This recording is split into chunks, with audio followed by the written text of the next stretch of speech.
سر میرا سوال یہ ہے کہ کیا حضور صلی اللہ علیہ وسلم کے روضہ مبارک کا دروازہ کسی وی آئی پی کے لیے، کسی بادشاہ کے لیے کھولا جاتا ہے؟ جی نہیں، یہ بھی ایک ایسا مسئلہ ہے جو لوگوں میں بہت پھیل گیا ہے اور غلط مشہور ہو گیا ہے لوگوں کے اندر۔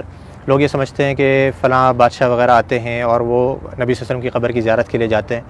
آپ کو عمومی طور پہ میں خلاصہ بتاؤں کہ یہاں کے بادشاہ بھی نبی صلی اللہ علیہ وسلم کی قبر کی زیارت نہیں کر سکتے ہیں، قبر کی یعنی کہ قبر تک نہیں جا سکتے ہیں۔ صحیح، ہم بھی جو جاتے ہیں، آپ نے دیکھا ہوگا ہم کہاں تک جا سکتے ہیں؟ جو جالی لگی ہوئی ہے، جالی یہ کس نے لگائی ہے؟ جالی یہ سعودی حکومت نے لگائی ہے، یعنی کہ پرانے زمانے میں جالی نہیں لگی ہوتی تھی۔ اس کے پیچھے، جالی کے پیچھے کیا ہے؟ بہت سے لوگ یہ سمجھتے ہیں، وہ جھانک کر کے دیکھ رہا ہوتا ہے کہ ہمیں قبر نظر آ جائے کسی طریقے سے۔ قبر ناممکن ہے کہ نظر آ جائے، کیونکہ جالی کے پیچھے 3 دیواریں ہیں۔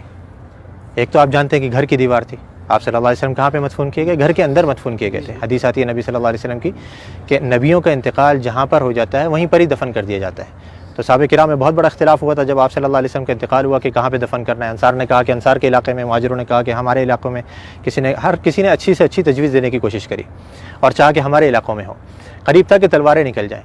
حضرت ابو بکر رضی اللہ عنہ آئے اور آ کر کے حدیث سنائی کہ میں نے نبی صلی اللہ علیہ وسلم سے سنا ہے کہ نبی کا انتقال جہاں ہو جائے وہیں دفن کر دینا چاہیے۔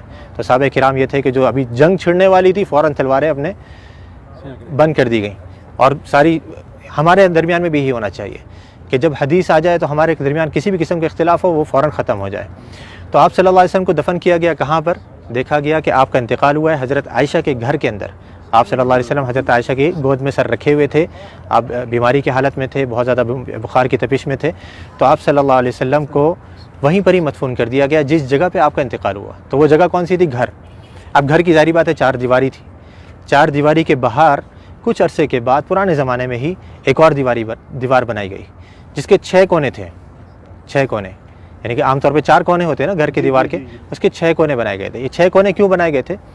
پیچھے کی طرف سے، قبلہ بھی اس طرف ہے، جنوب میں، مدینہ کا جنوب میں قبلہ ہے، گھر ادھر ہے، گھر کے پیچھے کا جو علاقہ ہے وہاں پہ تیکون بنایا گیا تھا، جو دیواریں ہیں وہ تیکون کر کے بنائی گئی تھی۔ کیوں تیکون بنائی گئی تھی؟ تاکہ کوئی شخص جب نماز پڑھے تو اس کی سیدھ نبی صلی اللہ علیہ وسلم کی قبر کی طرف نہیں ہو، ادھر کوئی نماز نہ پڑھ سکے، تاکہ آپ صلی اللہ علیہ وسلم کی قبر سامنے نہیں آئے نماز کے درمیان میں، کیونکہ نبی صلی اللہ علیہ وسلم کی حدیث یہاں پہ لکھی ہوئی، آپ نے بورڈ پہ پڑھی ہوگی کہ آپ صلی اللہ علیہ وسلم نے قبرستان میں یا قبر کی طرف رک کر کے نماز پڑھنے سے منع کیا ہے۔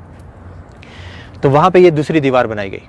اب 2 دیواریں بنی ہوئی ہیں، تیسری دیوار ان دونوں دیواروں کے درمیان میں بنائی گئی، اس کے باہر نہیں۔ 2 دیواریں بنی ہوئی ہیں، ان کے درمیان میں یہ تیسری دیوار بنائی گئی۔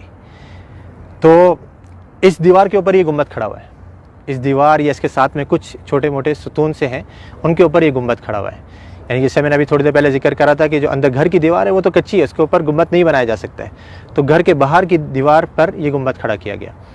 تو اب یہ 3 دیواریں ہیں، یہ 3 دیواروں کے اندر جو پہلی دیوار تھی، سب سے گھر کی جو دیوار تھی، اس کے اندر پہلے زمانے میں ایک کھڑکی تھی، ایک دروازہ تھا، اور اوپر ایک روشن دان تھا، روشن دان وہاں سے ہوا ہے۔ کھڑکی اور دروازہ جو پرانے زمانے میں بند کر دیا گیا تھا، رہ گیا تھا روشن دان، وہ بھی کچھ عرصے کے بعد اس ڈر سے کہیں کوئی پرندہ اندر گر کر کے مر نہ جائے اور اس کی بسان بدبو وغیرہ اندر پھیلے، وہ بھی بند کر دیا گیا بالکل۔ تو اب کوئی اندر جانے کی جگہ باقی رہی؟ نہ دروازہ ہے، نہ روشن دان ہے، نہ کھڑکی ہے، تو بادشاہ بھی نہیں جا سکتے۔ ہاں اگر کوئی جن کو اللہ نے صلاحیت دی ہو کہ وہ دیوار پار کر کے اندر چلے جائے تو ممکن ہے، لیکن انسان نہیں جا سکتے۔ تو اب وہ جو لوگوں کو غلط فہمی ہوتی ہے وہ یوں ہوتی ہے، لوگ یہ سمجھتے ہیں کہ دیکھو ہمارے سامنے دروازہ کھولا گیا اور وہ بادشاہ صاحب یا فلاں وزیر اعظم جو اندر جا رہے ہیں، وہ جالی کا دروازہ کھولا گیا، وہ دیواروں کا دروازہ نہیں، وہ دیواروں کا دروازہ تو پیک ہے بالکل، اس کو یہاں کے بادشاہ بھی اندر نہیں جا سکتے۔ تو وہ جالی جو ابھی سعودی حکومت نے لگائی ہے وہ اس لیے لگائی ہے کہ پہلے زمانے میں لوگوں نے گھر کی دیوار سے برکت لینی شروع کر دی تھی، اس کو چوما چاٹی یا اسے مسا کرنا، اس کو چھونا، تو یہ غلط کام ہے۔ جیسے میں نے ابھی ذکر کرا کہ نبی صلی اللہ علیہ وسلم نے آثار کے تتبع سے منع کیا ہے، نبی صلی اللہ علیہ وسلم کے بتائی ہوئی شریعت کے مطابق ہم نے عمل کرنا ہے۔ آپ نے کیسے سلام کرنا ہے نبی صلی اللہ علیہ وسلم کے اوپر، آپ وہ سلام کریں گے آپ کو اجر ملے گا، ثواب ملے گا۔ آپ نے جو سلامتی کی دعا کرنی ہے حضرت ابوبکر صدیق کے لیے، عمر فاروق کے لیے، اس پر اجر ملے گا، سنت کے کاموں پر آپ کو اجر ملے گا۔ لیکن دیواروں کی چوما چاٹی کرنا، یا جیسے بہت سے لوگوں کو دیکھا جاتا ہے مسجد نبوی کے در و دیوار کو ابھی بھی وہ اپنے رومال اتار کر کے اس پہ پھیر رہے ہوتے ہیں کہ اس کے اندر برکت منتقل ہو جائے، یا کوئی احرام کا کپڑا لایا ہوا ہوتا ہے، یا کوئی ٹوپی اتار کر کے اس پہ پھیر رہا ہوتا ہے، یہ سب غلط کام ہے۔ تو یہ پرانے زمانے میں جب شروع ہوئے تو اس زمانے کے جو علماء کرام تھے، لوگ کہتے ہیں نا یہ وہابی، تم تو اس زمانے کی پیداوار ہو، ہمیں بیچارے ہم کو وہابی کہتے ہیں، ہم تو اپنے آپ کو وہابی نہیں کہتے۔ تو یہ جو وہابیوں کے عقیدے ہیں نا، جو ان کی نظر میں وہ پرانے زمانے سے چلے آ رہے ہیں، تو اس زمانے کے اندر یہ دوسری دیوار بنائی گئی، گھر کے باہر ایک اور دیوار بنائی گئی تاکہ لوگ گھر کی دیوار تک نہیں پہنچ سکیں۔ اب وہ کچھ عرصے تک نئی دیوار تھی، لوگوں کو معلوم رہا کہ بھائی یہ تو نئی دیوار ہے، کچھ نہیں کرنا یہاں پہ، لیکن آہستہ آہستہ پھر نئی نسلیں آتی رہیں، وہ سمجھے کہ یہ بھی گھر کی دیوار ہے، پھر علماء نے ایک اور دیوار بنوا دی۔ پھر آخر میں سعودی حکومت نے کہا کہ ہو سکتا ہے لوگوں کے ذہنوں میں یہ چیز رہے کہ دیواریں ہم بناتے رہیں گے تو سمجھیں گے گھر کی دیوار ہے، تو ہم جالی لگوا دیتے ہیں۔